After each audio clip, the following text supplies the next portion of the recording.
السلام علیکم، میں ہوں عارف کاظمی اور آپ دیکھ رہے ہیں سچ ٹیلی ویژن کا ڈیجیٹل پلیٹ فارم۔ غزہ میں جنگ بندی تو ہو گئی ہے، لیکن پرزنرز ڈیل کے حوالے سے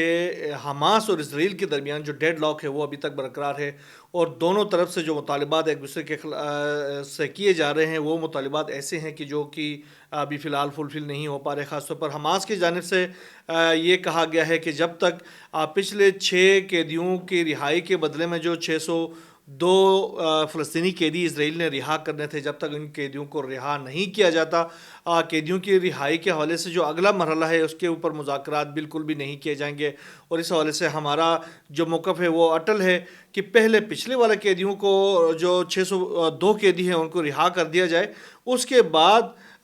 کتنے قیدی آگے اسرائیل کے ہم نے رہا کرنے، اس حوالے سے بات چیت کے لیے ہم تیار ہوں گے، لیکن اس سے پہلے کوئی بات چیت نہیں ہوگی۔ دوسری طرف اسرائیل یہ چاہتا ہے کہ کسی طریقے سے حماس جو ہے وہ مزید جو قیدی ہے وہ رہا کر دے، اور اسرائیل کی یہ کوشش ہے، خاص طور پر نیتن یاہو کی یہ کوشش ہے کہ یہ جو قیدیوں کی رہائی جو ہے وہ زیادہ سے زیادہ ہو، تاکہ جلد از جلد تمام جو قیدی ہیں وہ اسرائیل آ سکے۔ اور دوسری طرف اس کی یہ بھی کوشش ہے کہ ساتھ ساتھ یہ جو جنگ بندی کا جو سلسلہ ہے وہ بھی ختم ہو جائے، اور جنگ بھی جاری رہے اور قیدی بھی جلدی سے رہا ہو۔ لیکن حماس جو ہے وہ اپنے طریقے سے اپنے ٹرم اینڈ کنڈیشنز کے اوپر رہا کرنے کے لیے تیار ہے، اور اس نے یہ بھی کہا ہے کہ قیدیوں کی رہائی کے حوالے سے جو تقریبات ہوتی ہیں وہ تقریبات ہوتی رہیں گے۔ ہمارا یہ اصول ہے، ہمارا یہ روایات ہیں کہ ہم اپنے طرف سے کسی کو بھی بیچ دیتے ہیں تو ہم اس کو ایسے نہیں چوری چھپے بیچ دیتے ہیں، ہم پوری دنیا کے سامنے بیچ دیتے ہیں۔ ایسا نہ ہو کہ کل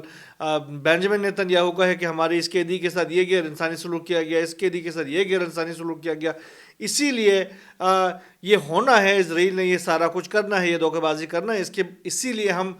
جو ہے ان قیدیوں کی جب ہم رہا کرتے ہیں تو ان کو پوری دنیا کو دکھا کر، ان کی صحت کے کنڈیشنز دکھا کر، ان کی جسمانی کنڈیشنز دکھا کر، ان کی حشاش بشاش صورتحال کو دکھا کر ہم ان کو انٹرنیشنل ریڈ کراس کے حوالے کر دیتے ہیں، تاکہ اسرائیل بعد میں کسی قسم کا کوئی پروپیگنڈا نہیں کر سکے۔ لہٰذا یہ سلسلہ آگے چلتا رہے گا۔ بہرحال یہ جو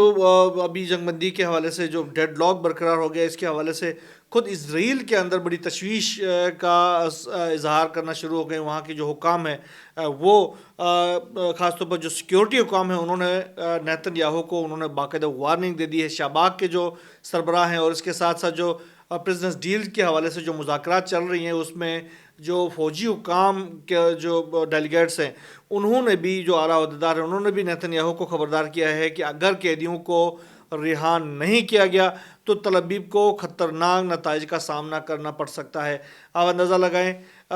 کیونکہ حماس نے جو انہوں نے بتا دیا ہے کہ اگر ہمارے قیدی رہا نہیں ہوں گے تو اس کے نتائج جو ہیں وہ اسرائیل کے لیے بڑے خطرناک ہوں گے۔ تو اب جو شاباک ہے، اسرائیل کی جو خفیہ ایجنسی ہے، اس کے ساتھ ساتھ جو پریزنس ڈیل کے اندر جو فوجی حکام ہے، وہ بھی نیتن یاہو کو سمجھانے کی کوشش کر رہے ہیں کہ بھائی جان یہ آپ کے ساتھ ہونے والا ہے، تل ابیب کے لیے بڑے نقصانات ہو سکتے ہیں، لہٰذا آپ ان قیدیوں کو رہا کر دیں اور اس کے ساتھ آگے جو پریزنس ڈیل جو ہے وہ اس کو پورا کرنے دیں۔ دوسری طرف نیتن یاہو چاہ رہے ہیں کہ کسی طریقے سے کچھ ایسا معاہدہ پر پہنچا جا سکے حماس کے ساتھ جس کے تحت زیادہ سے زیادہ اسرائیلی قیدی بھی رہا ہوں اور جنگ بندی بھی ختم ہو جائے اور جنگ بھی جاری رہے۔ بہرحال یہ اس طرح تو ممکن نہیں ہے۔ حماس اس حوالے سے کوئی بھی کسی بھی طریقے سے، جب تک کہ اسرائیل جو ہے وہ جنگ بندی کی کو برقرار رکھنے کے حوالے سے اعتماد نہیں دے دیتا ہے حماس کو، تب تک حماس جو ہے اس ڈیل کو مزید آگے نہیں بڑھائے گی۔ دوسری طرف وہاں سے اگر ہم نکلیں مغربی کنارے کے اندر دیکھیں تو مغربی کنارے میں ابھی بھی اسرائیل کی جانب سے جو جنگ بندی کی جو خلاف ورزیاں وہاں جاری ہیں، وہاں پر اسرائیل جو ہے مسلسل بمباری بھی کر رہا ہے، وہاں پر مکانات کو بھی تباہ کر رہا ہے، اور ساتھ ساتھ جو معصوم شہری ہیں ان کو بھی گرفتار کر رہا ہے۔ ابھی اس حوالے سے جو ایکٹیویٹیز اسرائیل کی وہاں پر چل رہی، اس میں وہاں کی جو نام نہاد اتھارٹی ہے محمود عباس کی، وہ بھی اس میں شامل ہے۔ آج ایک فلسطینی نوجوان کو جو کہ اسرائیل کو مطلوب تھا، انہوں نے محمود عباس کی جو اتھارٹی ہے انہوں نے اس کو گرفتار کر لیا، اور اب وہ اسرائیل کے حوالے کرنا چاہتے ہیں، جس کے نتیجے میں وہاں پر جو شہری ہیں وہ محمود عباس اور اس کی اتھارٹی سے بڑے سخت نالاں ہیں، اور وہ متنبہ کر رہے ہیں کہ ہم آپ کے خلاف اٹھ کھڑے ہو جائیں گے اور ہم آپ کے خلاف جنگ کریں گے اگر آپ نے اپنے اس روش کو نہیں چھوڑا۔ اور آپ نے اسرائیل کی سہولت کاری اس علاقے کے اندر نہیں چھوڑی تو پھر ہم آپ کو منہ توڑ جواب دینے پر مجبور ہو جائیں گے۔ چینل اسرائیل کا میڈیا جو ہے وہ خاص طور پر اس حوالے سے نیتن یاہو کو بھی بتانے کی کوشش کر رہا ہے کہ جو پریزنس ڈیل ہے اس کو فوری طور پر لاگو ہونا چاہیے، اور اس حوالے سے کوئی بھی تاخیری حربے جو ہیں وہ استعمال نہیں ہونے چاہیے، کیونکہ اس کے نتائج جو ہیں وہ اس کے جو ریپرکشنس ہیں وہ مستقبل میں خاص طور پر اسرائیل کے لیے ہی بہت نقصان دہ ہو سکتے ہیں۔ دوسری طرف گزشتہ دنوں جس طریقے سے لبنان کے اندر مقاومتی جو تنظیم کے رہنماؤں کی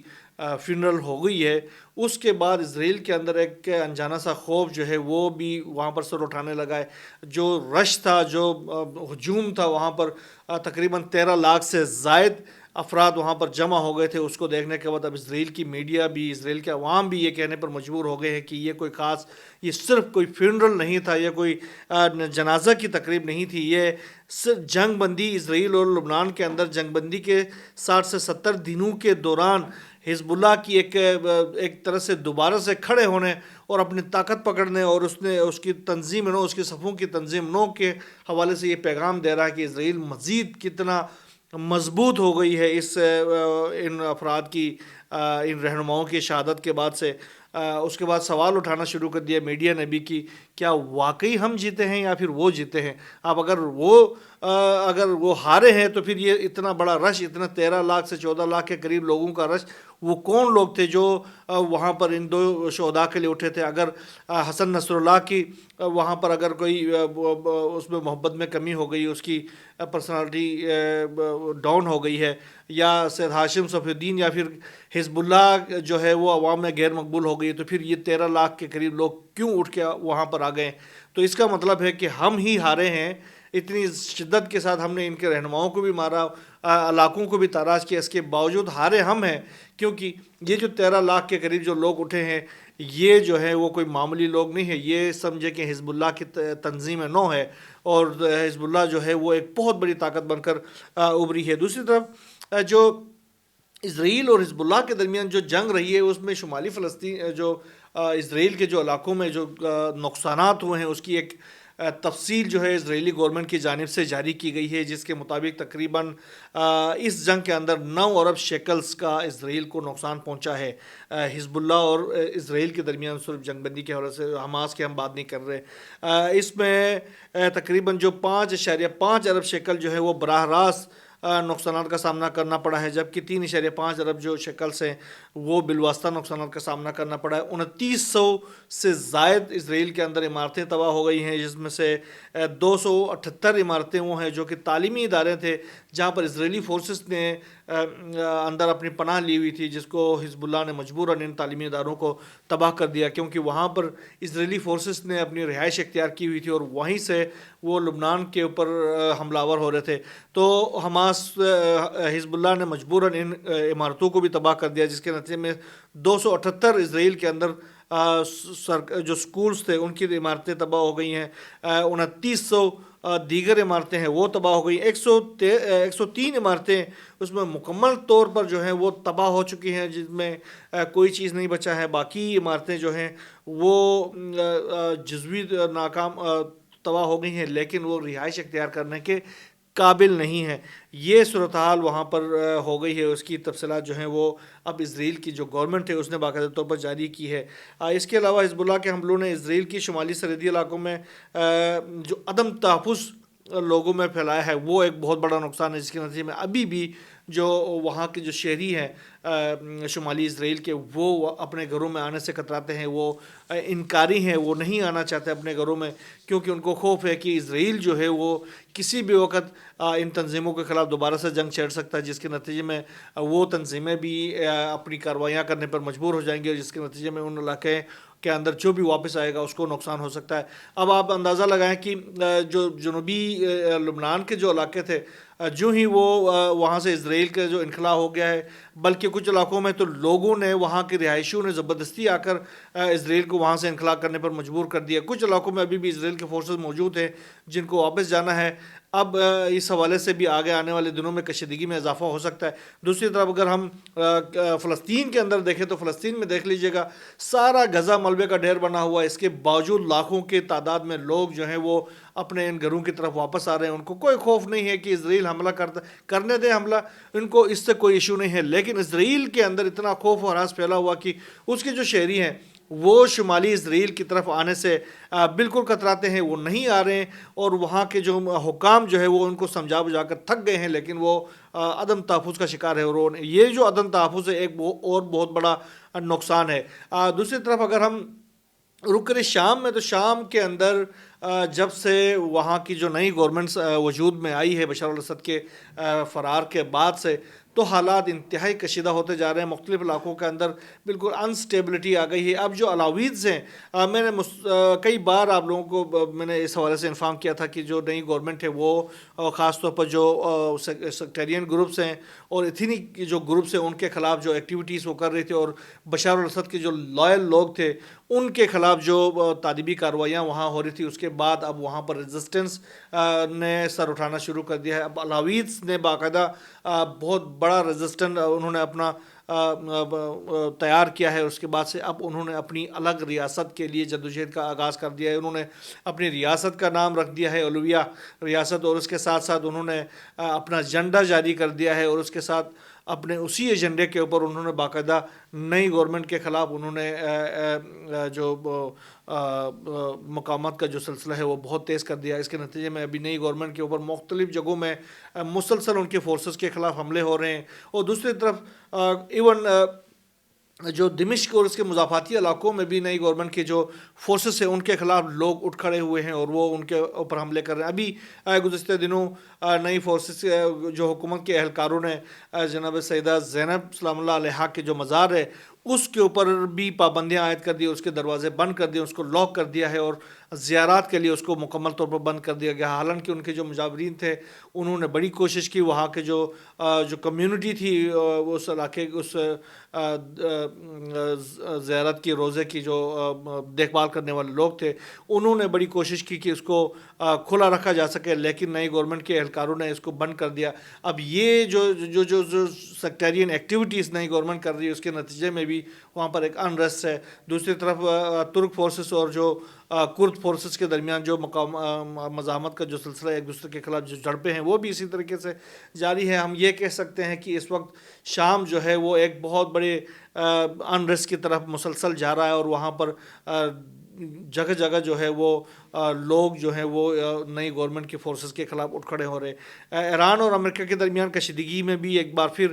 مزید اضافہ ہو گیا ہے. ایران کے اوپر ایک بار پھر امریکہ کی جانب سے پابندیاں عائد کر دی گئی ہے. اس بار پھر جو ایران کا جو آئل سیکٹر ہے اس کو نشانہ بنایا گیا، اور اس سے متعلق کوئی 30 سے زائد افراد اور جہازوں پر امریکہ نے پابندیاں لگا دی ہیں. اس کے ساتھ ہی ایران کے ساتھ تیل کی جو تجارت کر رہے ہیں ان ممالک میں خاص طور پر چائنا ہے، بھارت ہے، متحدہ عرب امارات ہے اور دیگر جو ممالک ہیں جو کہ ایران کے ساتھ تیل کی خریداری کے معاہدات سے منسلک تھے، ان کے اوپر بھی امریکہ نے پابندی لگا دی ہے. ان کے اوپر بھی اب اس حوالے سے اقتصادی پابندیاں لگا دی گئی ہیں. امریکہ کے جو وزارت خارجہ کی جانب سے جو بیانات جاری کی گئی اس میں یہ کہا گیا ہے کہ جو بھی ایران کے تیل کے کاروبار میں ملوث ہوگا اسے سخت پابندیوں کا سامنا کرنا پڑے گا. یہ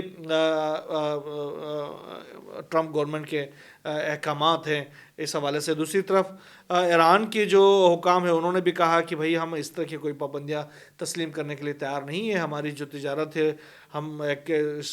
دنیا کے معزز جو ہے وہ ایک ملک کی حیثیت سے اپنا ایکٹیویٹیز جو ہیں وہ جاری رکھیں گے، اور ٹرمپ کی جو پابندیاں ہیں وہ غیر مؤثر کریں گے ہم، اور ان پابندیوں کو ہم ایکسیپٹ کرنے کے لیے تیار نہیں ہیں. ایرانی وزیر دفاع ہیں میجر جنرل عزیز نصر زادہ، انہوں نے کہا کہ دشمن کا خوف نہیں ہے، توسیع پسندانہ عزائم کا سخت جواب دے دیا جائے گا دشمن کو کہ ہر زیادتی کا سخت سے سخت جواب دینا یقینی ہے. اور انہوں نے کہا کہ دشمن ہمیں آپس میں لڑانے کی بھی کوشش کر رہا ہے اور اس طرح کی جو پابندیاں لگا کر ہمیں کمزور کرنے کی کوشش کر رہا ہے, لیکن دشمن کی یہ بھول ہے کہ وہ ہمیں کمزور کر سکتا ہے اور ہم ان کے ہر جو سازش ہے اس کا بھرپور جواب دے دیں گے. وہ ہمارے جو جوانوں کو ریاست سے متنفر کرنے کی کوشش کر رہا ہے, لیکن ہمارے جو بہادر جوان جو ہیں وہ بڑے ہوشیار ہیں, وہ ایسا ہونے نہیں دے دیں گے اور اس طرح کی کوئی بھی سازش ہوگی اس کو ناکام بنا دیں گے. دوسری طرف سرگئی لاروف جو رشیا کے وزیر خارجہ ہیں وہ آج تہران پہنچے ہیں. ان کے تہران آنے کا مقصد جو ہے وہ جوہری پروگرام کے حوالے سے اور دیگر جو مسائل ہیں مشرق وسطیٰ کے حوالے سے اس کے اوپر بات کریں گے.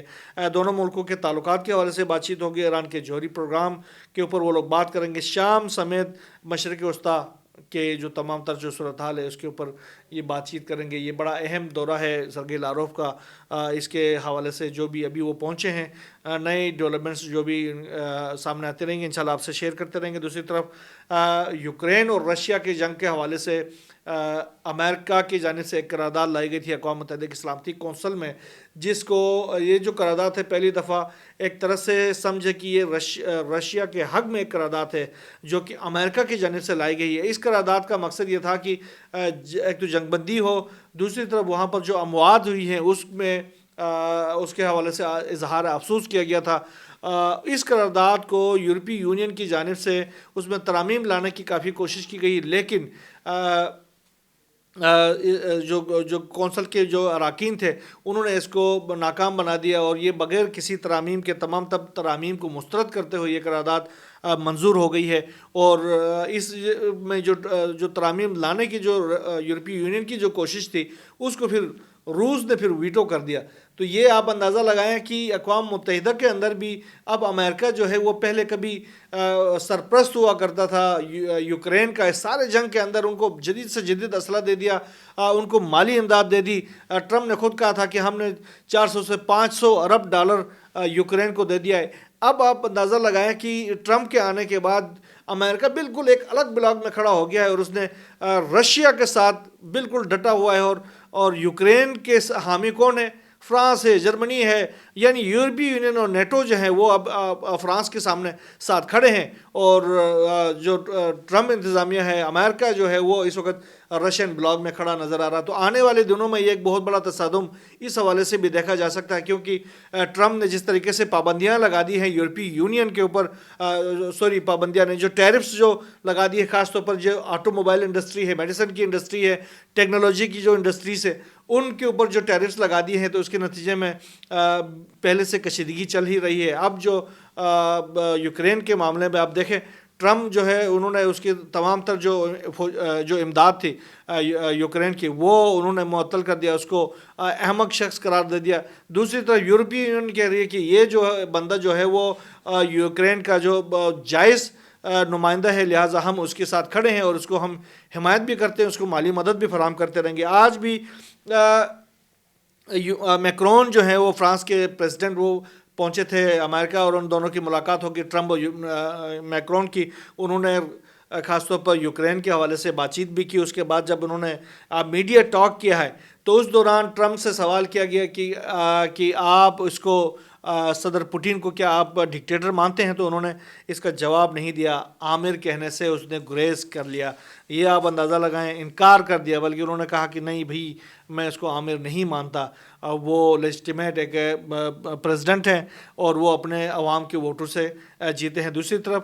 ٹرمپ نے کہا کہ یہ جو جنگ ہے اس کے خاتمے سے متعلق مذاکرات اچھی بات ہے اور اچھے سمت میں آگے بڑھ رہے ہیں, اور یہ جو جنگ ہے وہ چند ہفتوں میں ختم ہو سکتی ہے. اس کے ساتھ انہوں نے کہا کہ یوکرین میں امن کے لیے یورپی افواج بھیجنے میں بظاہر کوئی مسئلہ نہیں ہے. یوکرینی صدر سے رواں ہفتے انہوں نے کہا کہ میں ملاقات بھی کروں گا اور مناسب وقت پر ماسکو بھی جانے کے لیے تیار ہوں, روسی صدر سے بھی ملاقات کروں گا. اس کے دوران میکرون نے بھی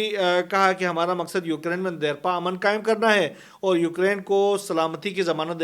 دینے کے لیے ہم تیار ہیں. تو اب مجھے یہ لگ رہا ہے کہ یورپی یونین بھی اس اب ٹرمپ سے کوئی پیغام لے کر ضرور جائے گا میکرون, اور اس میں آگے یہ امکانات نظر آ رہے ہیں کہ ہو سکتا ہے ہو سکتا ہے یورپی یونین ٹرمپ کے دباؤ میں آ جائے اور وہ اس جنگ بندی کے لیے کوئی کردار ادا کرے. دوسری طرف جو یوکرین کے حوالے سے جو ٹرمپ نے جو دعویٰ کیا تھا کہ یوکرین جو ہے اپنے جو معدنی وسائل اہم ترین معدنی وسائل ان تک رسائی دے دے, تو اس حوالے سے اب پوٹن کا بیان بھی سامنے آیا کہ امریکہ کی یوکرینی جو معدنی معاہدہ ہے اس سے ہمارا کوئی لینا دینا نہیں ہے, معدنی وسائل پر تعاون سے متعلق امریکہ کے ساتھ کام کرنے کو ہم تیار ہیں. اور صدر ٹرمپ کا موقف جو ہے یوکرین جنگ کے حوالے سے صدر ٹرمپ کا جو موقف ہے وہ روس کے مفاد میں نہیں ہے بلکہ یوکرین کے مفاد میں ہے, یہ